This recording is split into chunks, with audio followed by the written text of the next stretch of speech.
د فعل کم قسمونه دي، فعل ماضی، فعل مضارع او فعل مستقبل، نو دا خو مخکې مونږ ذکر کړل. د دې ځای نه اوس د اسم کم تقسیمونه دي نو دغه کوي. نو فرمایي چې د اسم درې قسمونه دي، یو اسم جامد دی، یو اسم مصدر دی او بل اسم مشتق دی.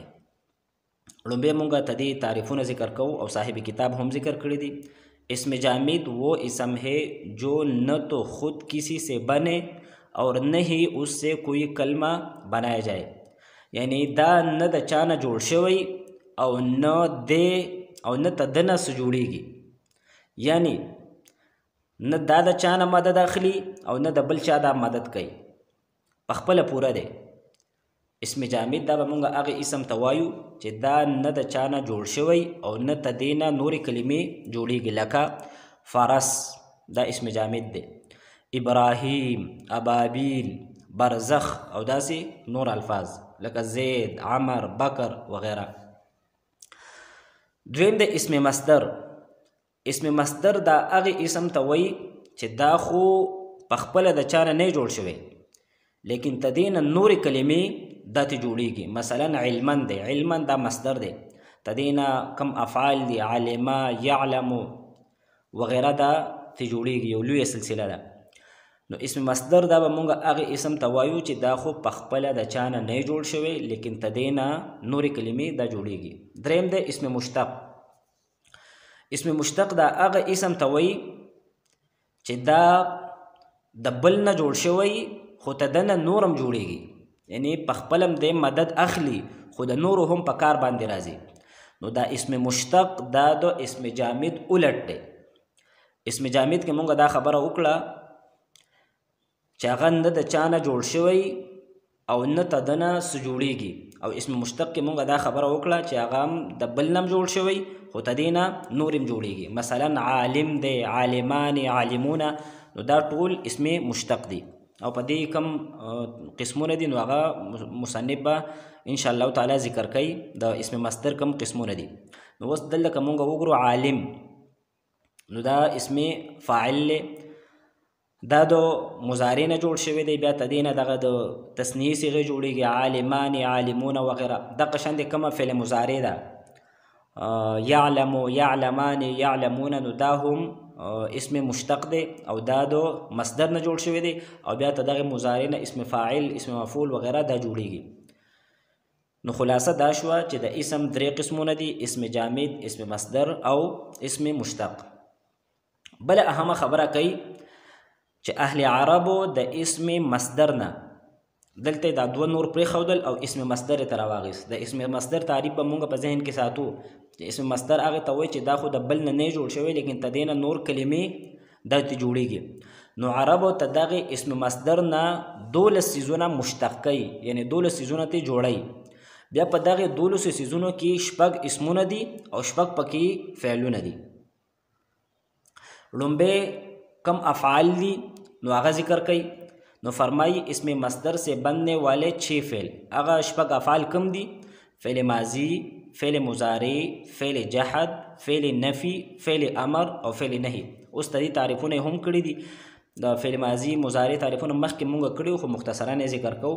فعل ماضی به مونږ هغې فعل ته وایو چې هغه په تیره شوي زمانہ باندې دلالت کوي. فعل ماضی وہ فعل ہے جو گزرے ہوئے زمانہ کے بارے میں بتائے، لکه نسوارا هغه یو کس مدد کړی و، نو دا فعل ماضی ده. فعل مضارع دا مونږ خبره کړې وه چې د فعل مضارع اطلاق عرب په موجوده زمانه باندې هم کوي او په راتلونکې زمانه باندې هم کوي. نو فعل مضارع هغه فعل دی چې هغه په موجوده زمانه باندې یا په راتلونکې زمانه باندې دلالت کوي، لکه ینصرو مدد کوي، دا موجوده زمانه ده، او مدد به وکي دا راتلونکې زمانه ده. دریم قسم دی فعل جهد، یعنی نفی، جهد، بلم. ته دې تعریف یې دا کړی دی چې فعل جهد دا به مونږ هغې فعل ته وایو چې په فعل ماضي کې هغه د یو کار نفي کوي، یعنی دا خبره کوي چې په تیره زمانه کې دا کار نه دی شوی، په فعل ماضي کې دا کار نه دی شوی. مثلا لم ینصر چې هغه یو کس مدد نه دی کړی، خو نفي جهد بلم کې خبره دا ده چې دا کومه فعل مضارع ده چې په فعل مضارع مونږ دا خبره وکړه چې په دې کې موجوده زمانه وي یا راتلونکې زمانه وي، خو چې کله په دې باندې مونږ لم داخل کو نو بیا به تدې معنی مونږ د موجوده زمانه یا د راتلونکې نه کوو، بلکې بیا به مونږ تدې په فعل ماضي کې د نفي معنی کوو.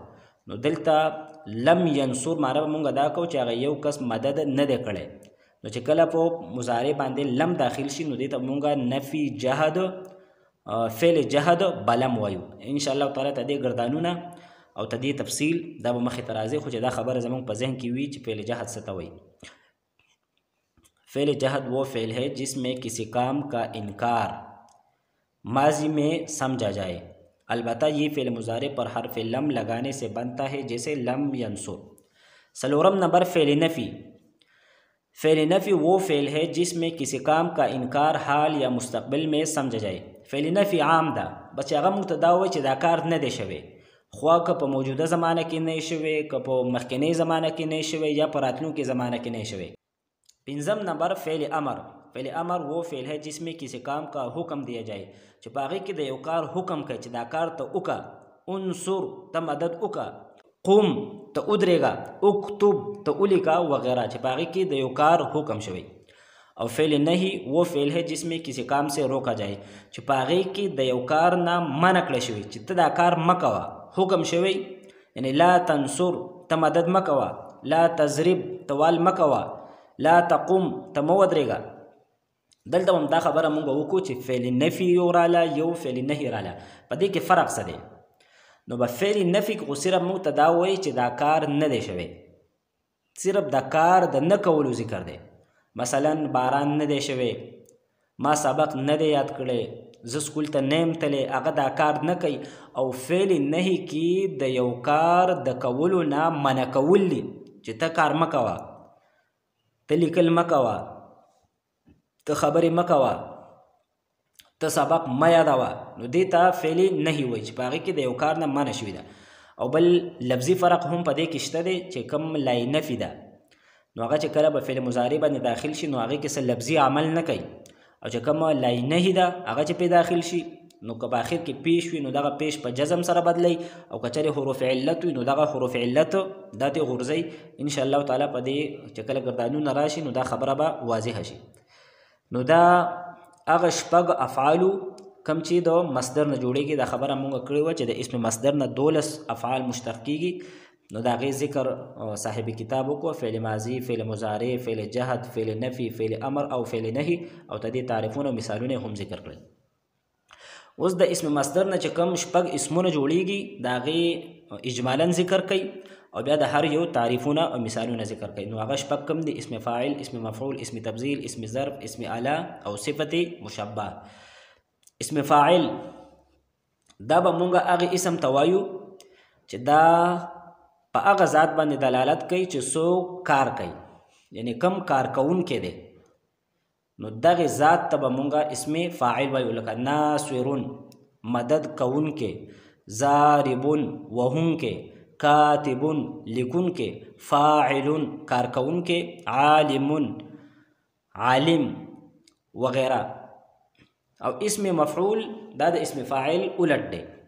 اسم مفعول دا به مونږ هغې اسم ته وایو چې هغه په هغه ذات باندې دلالت کوي په چا باندې چې د فاعل فعل واقع شوی، دا کار چې په چا باندې واقع شوی دی دې ته اسم مفعول وایي. لکه منصورون مدد کړی شوی،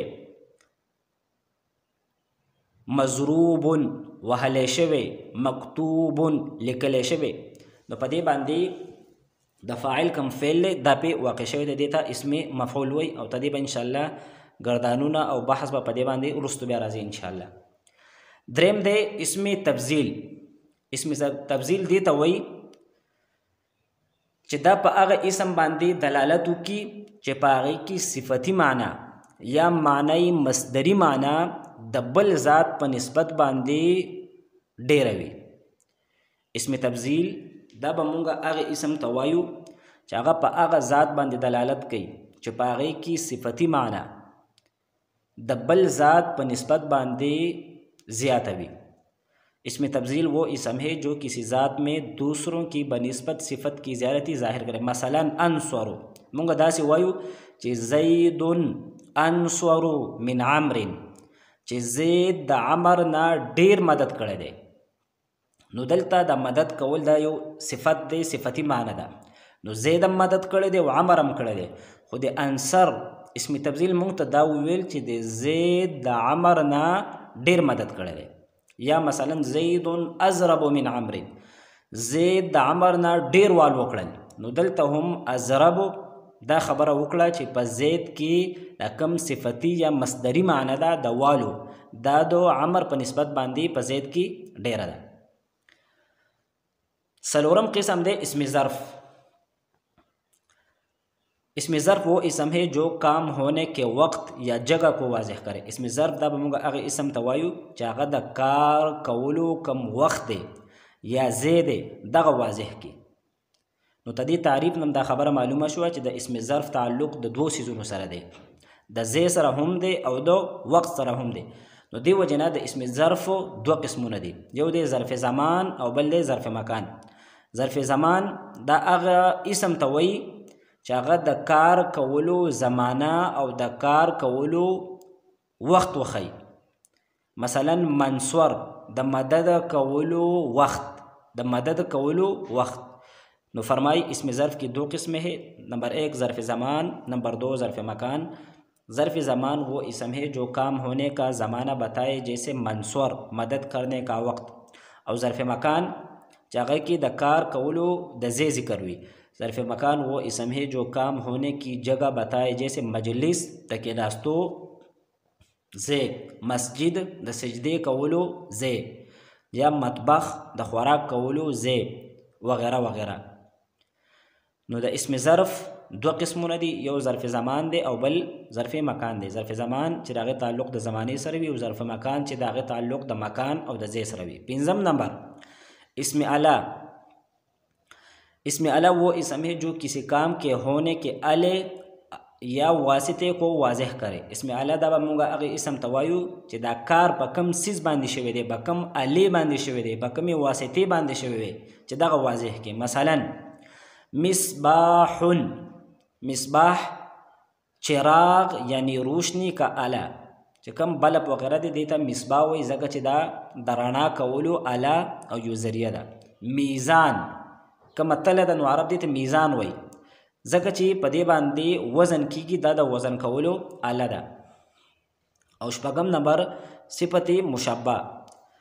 صفت مشبہ وہ اسم ہے جو اسی ذات کے متعلق بتائے کہ اس میں یہ صفت ہمیشہ سے موجود ہے. صفت مشبہ دا به موږ هغې اسم ته وایو چې هغه په دې خبره باندې دلالت کوي چې په دې ذات کې دا صفت همیشه به موجود وي، یعنی د ډیر وخت پورې به موجود وي. کله به په دې باندې دلالت کوي چې دا صفت پکې ډیر وخت دی، او کله به په دې خبره باندې دلالت کوي چې دا صفت په دې کې د همیشه لپاره دی. لکه سمیع، لکه الله سمیع علیم.